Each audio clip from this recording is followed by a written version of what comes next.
নরকম মশলা আর নরকম সবজির সহযোগে বানাবো আজ নবরত্ন। প্রথমে পোস্ত আর আমন্ড দিয়ে আর দুধ দিয়ে একটা পেস্ট তৈরি করব, আর টমেটো, কাঁচা লঙ্কা, আদা দিয়ে।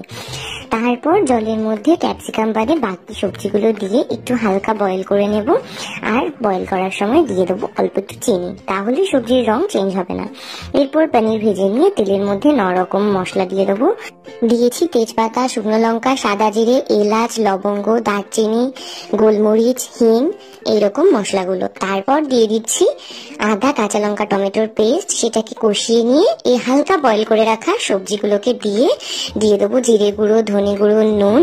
ভালো করে কষিয়ে নেওয়ার পর ক্যাপসিকাম অ্যাড করে দেবো, দিয়ে আরো একটু ভালো করে নাড়িয়ে অ্যাড করব বাদাম আর পোস্ত দিয়ে যে দুধ দিয়ে বেটে রেখেছিলাম সেটা।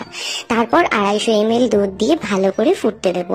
ভালো করে ফুটে এলে ফোটার মাঝখানে অ্যাড করে দেবো ভেজে রাখা পনির আর কাজু কিশমিশ, যেটা আমি আগে থেকে ভেজে রেখেছিলাম। একদম নিরামিষ রেসিপিগুলোর মধ্যে নবরত্ন কিন্তু ভীষণ পছন্দের আমার একটা রেসিপি। তাই ভাবলাম শীতটা পুরোপুরি চলে যাওয়ার আগেই তোমাদের সাথে এই রেসিপিটা শেয়ার করি। নামানোর সময় দেবো স্বাদ মতো চিনি, গরম মশলা, কাসুরি মেথি আর ঘি। পরাঠা, ফ্রাইড রাইস, রুটি, যে কোনো কিছু দিয়ে এটা জাস্ট জমে যাবে। বাই।